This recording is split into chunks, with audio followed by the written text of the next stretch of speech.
Hello, everyone, and welcome to another weekly live stream here at immigrationquestion.com, where we break down U.S. immigration policies and top legal minds in the field. We're thrilled to have you join us for today's session. My name is Anasya Mukherjee, and I'll be your host for today's session.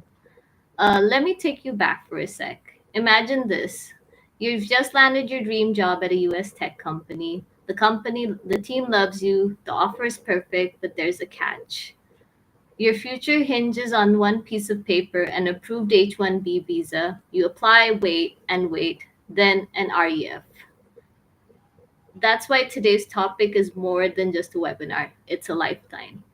Our session today is titled Tackling Your Toughest H-1B Questions with an Immigration Question Lawyer. Whether you're navigating the lottery system, considering a job switch, or hoping to get a green card. To guide us through this session and to make better sense of the H-1B process, we're excited to welcome one of the best in her field. She's the managing attorney of Pollak PLLC and consistently ranked among America's top immigration attorneys by Chambers and Partners, Texas Super Lawyers, and D Magazine's Best Lawyers in Texas. With deep expertise in business immigration, compliance, and litigation, she is known for turning tough immigration problems into real solutions. Please join me in welcoming attorney Karen-Lee Pollak. You're welcome, attorney Pollak. It's a pleasure to have you on the show. Thank you for inviting me. It's an honor and a privilege to be here with you today, and I look forward to this session. Thank you. Awesome. Let's dive right into it. To everyone watching across platforms, we're going deep today. Let's start with the basics. For people who are either new,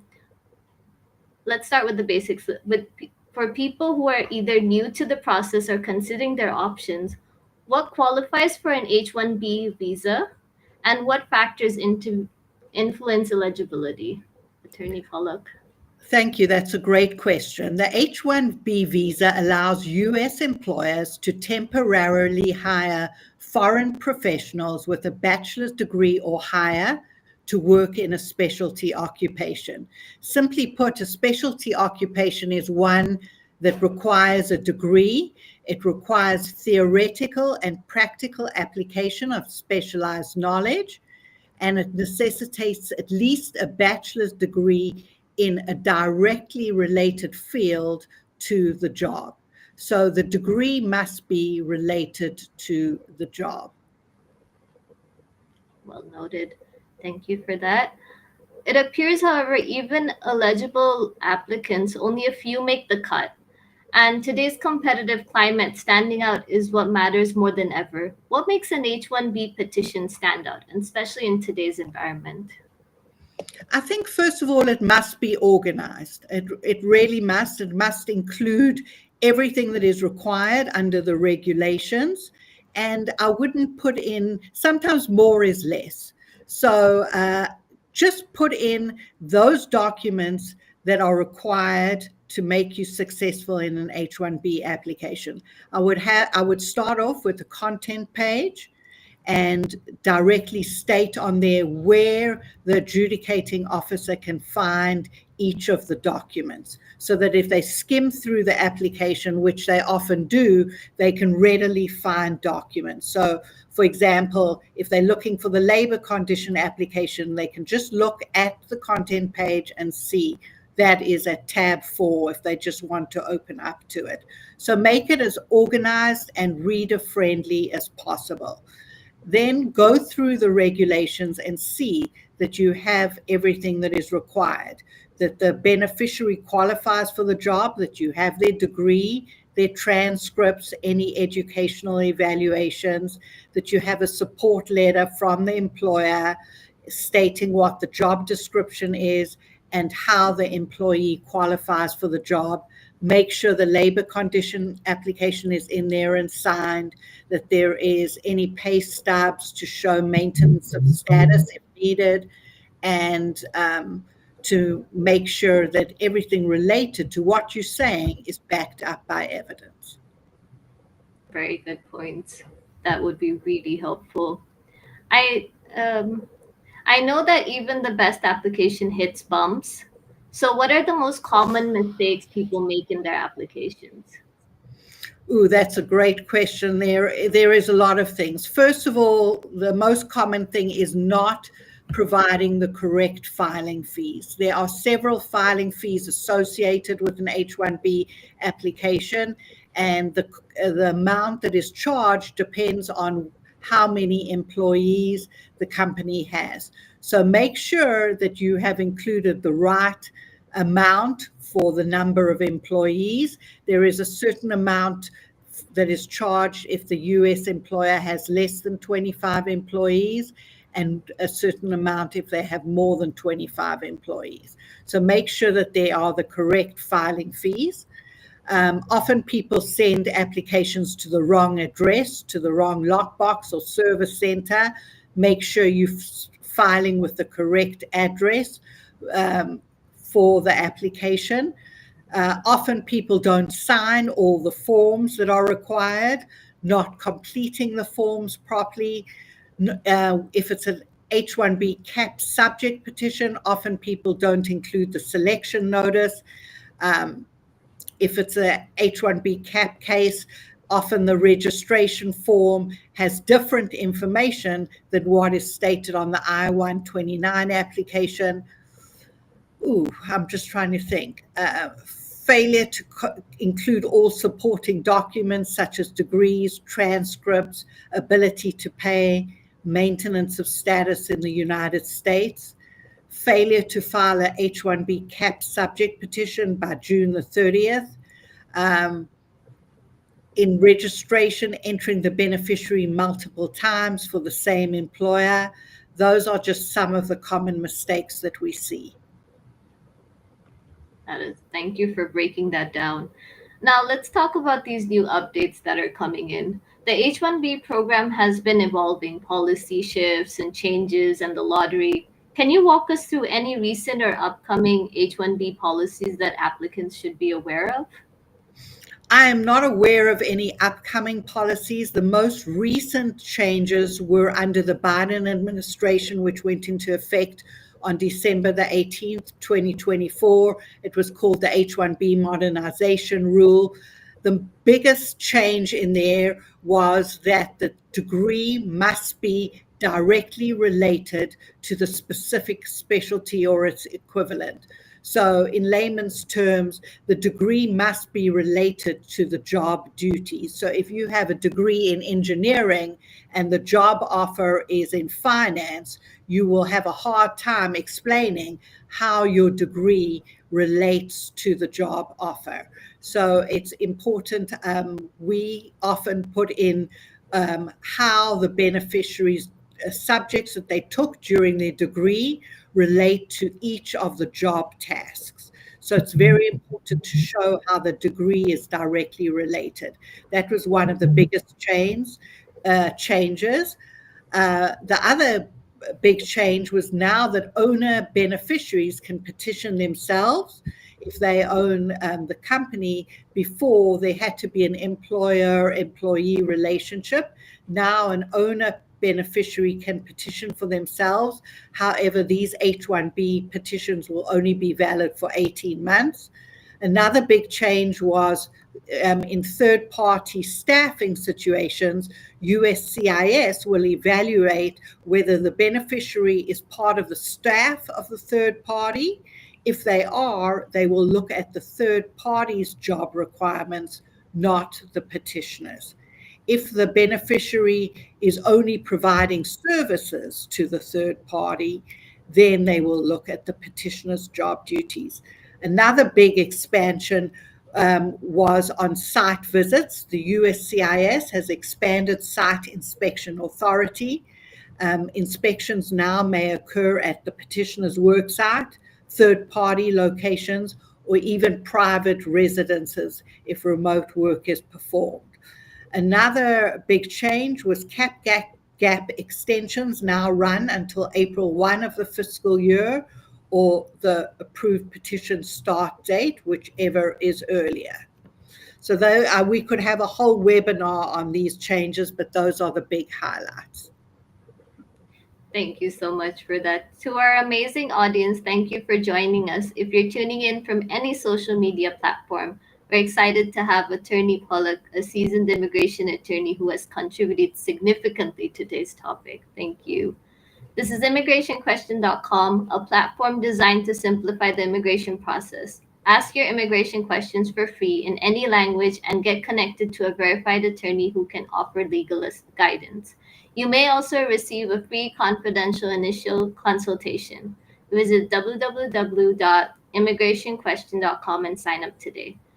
Very quickly, Attorney Pollak, for a platform that seeks to aid the immigration journey of every documented and undocumented immigrant by connecting them with seasoned immigration attorneys like yourself, what do you think of immigrationquestion.com and what we do for the immigrant community? I think it's an awesome service. Where beneficiaries are looking to learn about complicated immigration laws, you provide a service that really helps people navigate pathways to immigration. So thank you for providing that service. Thank you. Just before we head into the live Q&A, how about strategy? When applicants receive a request of evidence, panic often sets in, but it doesn't have to, right? What would you say are the best practices for responding to an RFE and increasing the chances of approval? I think answer the request for evidence as soon as possible. Don't stall in waiting till the last minute until the deadline for the request for evidence is due. Be very organized in your response and only provide documents that are relevant to the request for evidence. Do not give back documents that you've already provided in the initial H-1B unless you are sure that the adjudicating officer has overlooked those documents. Have a content page again where the adjudicating officer can easily skim and find the documents they're looking for. I would repeat the actual questions in the response to the request for evidence. I would bold them, highlight them so that the adjudicating officer is clear on what you're answering, and reference in your response to the request for evidence the exhibit numbers that match the content page. The key is to be very organized and only provide documents that are requested. Thank you. That was really insightful. This has been such a meaningful conversation. To our audience, it's now time for our favorite part, your questions. Type them in the chat or call us directly at 516-703-3483 and we'll try to answer as many questions as we can. Okay, I see one question up here. Did biometrics for the 765 through 485 on March 26, 2025. I still have no decision yet. People who file after me at the same time, at the same field office, get their approval. Is it because they want to give me a green card or is it just slow? I'm not actually sure what this question is asking. It takes 6 months approximately to get an employment authorization card, which is a Form I-65. So, and USCIS is pretty good about providing work authorization at the 6-month mark. So some field offices work faster than others, and some cases may be approved faster depending on when you took your biometrics. But I wouldn't judge it by everybody's case before or after yours. It depends on whose desk the case is on, but you should get work authorization within 6 months. Thank you. Next question is, can I apply for H-1B from outside the US or I need to be in the country first? There is something called H-1B consular processing, which allows you to apply for an H-1B visa from outside the United States, as long as you have a United States employer willing to sponsor you. All right, thank you for that. Next question is, if my job is remote, will that affect my H-1B status?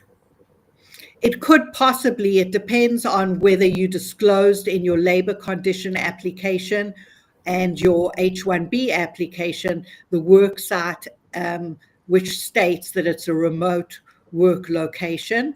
This may affect the prevailing wage, and so you will have to disclose that in the support letter.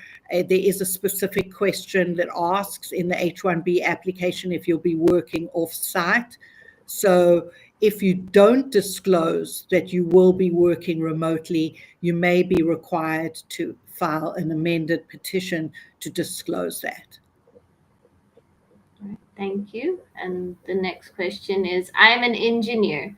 Do I need a license to work in my field before I apply for an H-1B? No, it depends on the regulations of your field, but generally, if you are working under a licensed engineer and you don't use the words engineer in your job title, then that will be fine.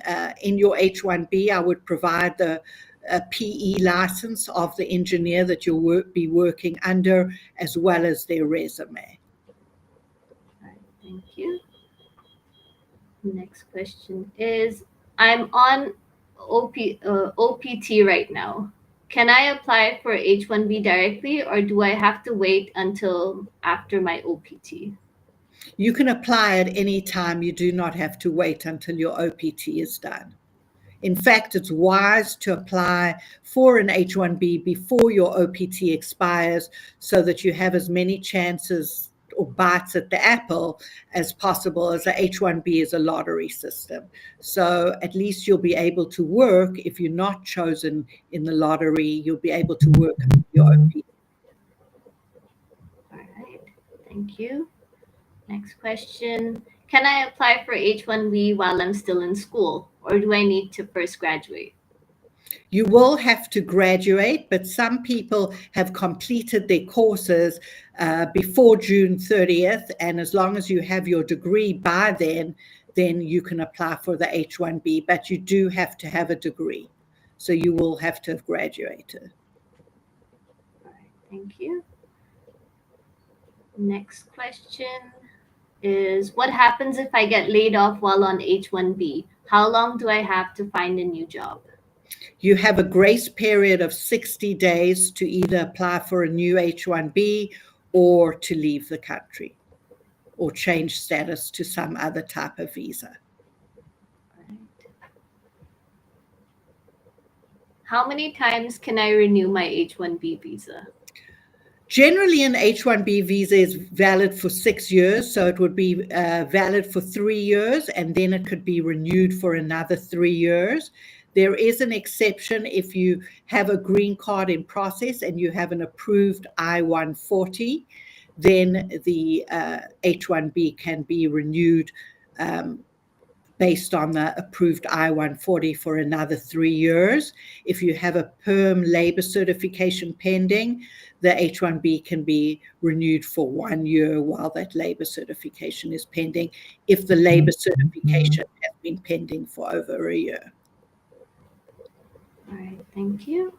Next question is, can I apply for a green card while on H-1B, or how does the process affect my current status? The H-1B visa is a dual status visa, meaning you can apply for a green card and it will not impact your H-1B status. So you can have both going, and in fact, due to long backlogs in green cards, in receiving green cards, it's very wise to start that process as soon as possible after obtaining an H-1B visa. Okay, thank you. What are my options if my H-1B visa is about to reach the 6-year limit? Well, that will depend. You may have limited options if you haven't filed for a green card. If you haven't filed for a if you have filed for a green card and you have an approved I-140, as I stated in the last question, your H-1B can be renewed beyond 6 years. If you have not, you could change to a student visa, but probably will not be able to work unless you get day one CPT, which is sometimes difficult to get, or you could change to a visitor's visa. Other options could be if you've got a family member willing to sponsor you or some other type of work visa available. But if you haven't got a green card process in line, when you're approaching the 6-year limit, your options are very limited. Next question is,